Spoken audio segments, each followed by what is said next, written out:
Conceive, believe, achieve. This is former UFC middleweight champion of the world, Michael Bisping. Paddy the Baddy here. You're listening to Combat Sports UK. And you're watching Combat Sports UK. So welcome back, everybody, to Combat Sports UK. It's Taylor Collard here, and I'm delighted to be joined by the British MMA legend, pioneer, Lee The Butcher Chadwick. Lee, how are you this evening, mate? I'm good, thanks. It's nice to speak to you, Taylor. Nice to speak to you, mate. Thank you so much for coming on. It's really awesome for us to have you on here on such an important fight. So we've got the fight coming up against Zednik Olivka at OKTAGON 48, Manchester, November 4th. So we're about 10 days out now. How are you feeling in advance of the fight? Yeah, I'm feeling good. I'm feeling ready already. So everything's gone to plan. My fitness, my diet, my weight, everything's going good. And I suppose apart from, fighting actually in Liverpool, is Manchester the next best thing for you? Yeah, definitely, because I actually train up near Manchester. Like it's in Wigan. It's not far from Manchester, so I've got a few guys from Manchester ways that I've trained with over the years. So it is like another hometown for me. Yeah, the pie eating Wigan. I know Wigan quite fondly from my university days. So nice little town. So are you savouring camp? It's obviously your retirement fight. I think camp's always quite a difficult process for fighters. Are you savouring this last one? How are the feelings at the moment during camp? Yeah, well, I'm enjoying it. I'm enjoying it, to be honest with you, and I'm looking forward to seeing what I can achieve in this fight, because I've been working on quite a few new, not so much moves, but perfecting everything that I've got and making me position skills better, me takedowns better, me striking better. Everything just feels so much better now. So I'm looking forward to showboating it on the show. Yeah, that would be amazing. And just, you talk about showboating. It's a real special occasion. How special is it for you to be able to kind of get that send-off in front of the UK fans? Obviously, you just talked about how local you are to Manchester, but how special is it for you to be able to get that send-off back home? Oh, yeah, that's amazing, because the last few years I've been fighting around Europe. So to be close to my hometown and in the UK, and, be on a show with a lot of other top UK fighters, people are going to be watching. So it's going to be really good, and it'll be an amazing feeling walking out to that cage.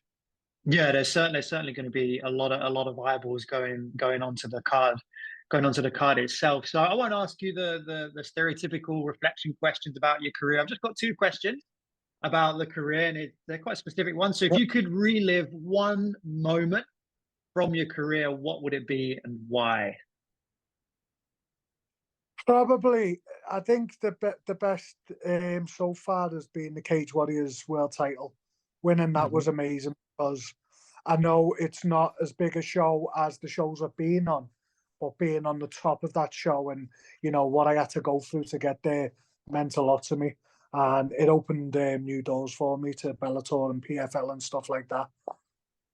Yeah, Cage Warriors has always been a massive springboard and a huge deal for a long time now. So that's amazing. And secondly, if you could have, the video games nowadays, they bring out different versions of fighters from their various eras. If you could have, your video game version of Lee the Butcher Chadwick, which version would you like them to put onto a video game? The version that I'm going to be on the 4th of November. Let's go. The 4th of November special, the Manchester special. Yeah. So let's dive into that kind of for the matchup. It's a last minute change, as we established before we jumped on the call. How do you feel about the swapping matchup? How does it look for you now? I feel like the guy I was matched with was a bit more dangerous with his hands. He had good wrestling defense. But this guy's dangerous as well, because he's been in with top guys. He's got losses on his record. He's coming off a loss or two, but he's been in with the best over there. And, when you watch OKTAGON, all them European fighters, they're animals, so that you can't really judge them by the record. You've got to judge them by watching them fight, because it's a whole different story in there. Do you know what I mean? But yeah, I'm excited for this one, because he's young as well, and he's only 25. You know, I'm 38 years old, so Mm-hmm. you know he's gonna be counting on his youth and athleticism, and probably a lot less injuries than I've ever had. But Mm-hmm. you know, I'm gonna be coming in with a hell of a lot more experience, a lot more grit and grind. I'm gonna be stronger, and to be honest with you, I just believe I'm better all round. So I'm looking forward to it. Yeah, there we go. And I mean, he's, you need to look at his record to see that he's, like you said, more of a striker, but less dangerous than your previous opponent you were matched up against. Does that change anything in the last kind of preparations for the camp? You know, your grappling and your submissions is obviously the standout. If you look at the matchup, he's got about 30% of his losses by submission. So is that something you're targeting? Is that something you're looking towards in this fight? Yeah, definitely. I'm going to take him down. If I get on top of him, he's going to be in a whirlpool of trouble. And my submissions, especially my chokes, I'm a choking specialist, I believe. So, 90% of the submissions are getting training and chokes, and he's been caught by them. And so I will be hunting a few of those.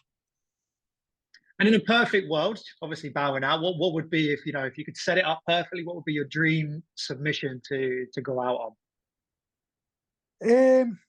Dream submission, I'd probably. Do you know what? I haven't got a dream submission. Any submission I'd be made up with, but you know, I believe I'm going to either get him with a head and arm choke or a guillotine, because I've perfected those techniques. I can get them from all angles, so I do think that I'll catch him with one of them. I'm good with everything: the heel hooks, you know, homoplatas, triangles, arm bars. I can do everything, but I do love choking. There's something just makes me feel good about squeezing the neck. So that's what we'll keep an eye out for. We'll keep an eye out for the guillotines there, the head and arm choke, those kind of things. It's like, I think us as Brits, we're not particularly known for our grappling and our strangling skills. So is that for you, like, kind of throughout your career, something you've looked to say, this is something I can build my name off of, because not many Brits are able to do it? Or is it something that's just evolved naturally that you've, like you said, you've come to enjoy more? Yeah, well, I've naturally always been strong. Anyone I've trained with since I was 20 to and now has always said that the strength feels weird. And I just think that blended in with great technique with chokes just makes it a lot more deadly. And my coach, Darren Morris, ASW, head coach, he knows what you're good at. He doesn't train people the same way, or he doesn't teach a class. I've trained with him for over a decade, and he sees what you're good at, and he's just specifically makes moves that suit you to your style. So that's why I feel that I'm so good at them. You got a couple of surprises coming November 4th. Does it add any extra pressure or motivation, or is your mindset different going into this fight, knowing that it will be your final walk and things like that? No, I'm just excited. Yeah. I'm excited to get in. Yeah, I'm just really looking forward to it. That's it. That's all I can. That's how I feel. Yeah. Just looking forward to a good fight. Yeah, good fight. And have you thought about the emotion after the fight as well? How you're going to feel kind of laying the gloves down once you've got your submission, all being well? I've not got that far in my head yet.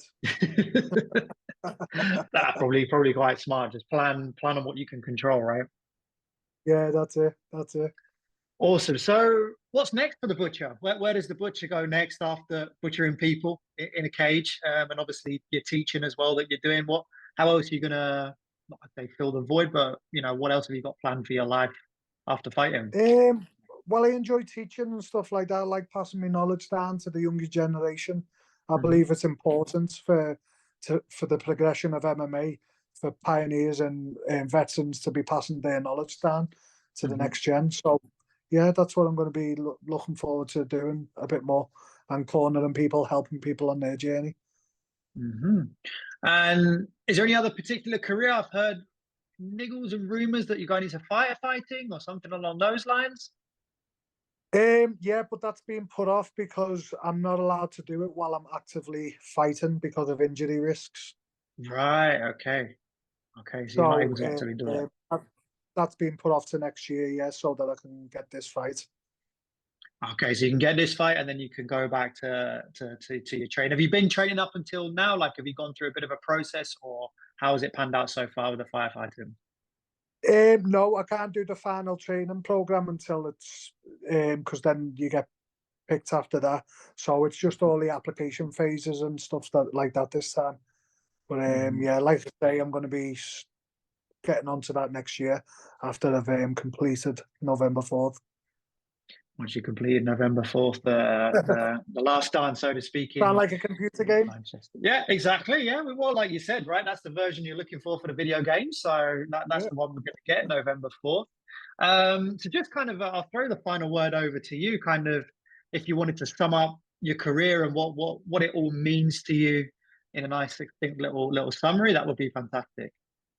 It's my career has been up and down, full of ups and downs, highs and lows, but I wouldn't change it for the world because it's made me the man I am today. Brilliant. Nice and simple, nice and simple. Any sponsors or shout outs you want to throw out there before we wrap up?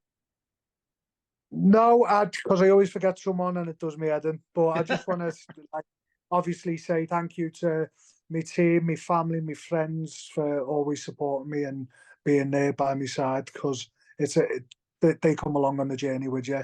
And all my sponsors who sponsor me and have helped me along the way, really appreciate it. Yeah, and all the infos on your Instagram, on your social medias for everything like that. So everything's on yeah, the butcher, the _butcher_1. That's how it's set out. There you go.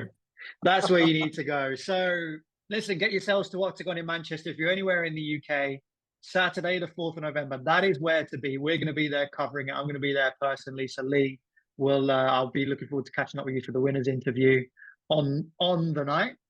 But for this evening, Lee the Butcher Chadwick, congratulations on an incredible career. Like I said at the beginning, a pioneer of British mixed martial arts, and we look forward to seeing the talent coming out of your gym under your tutelage in the next few years. And also the best of luck with the firefighting.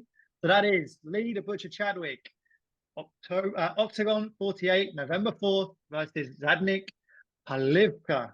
Tune in. Thank you very much for your time, Lee. We appreciate it. Cheers, Taylor. Good speaking to you, mate.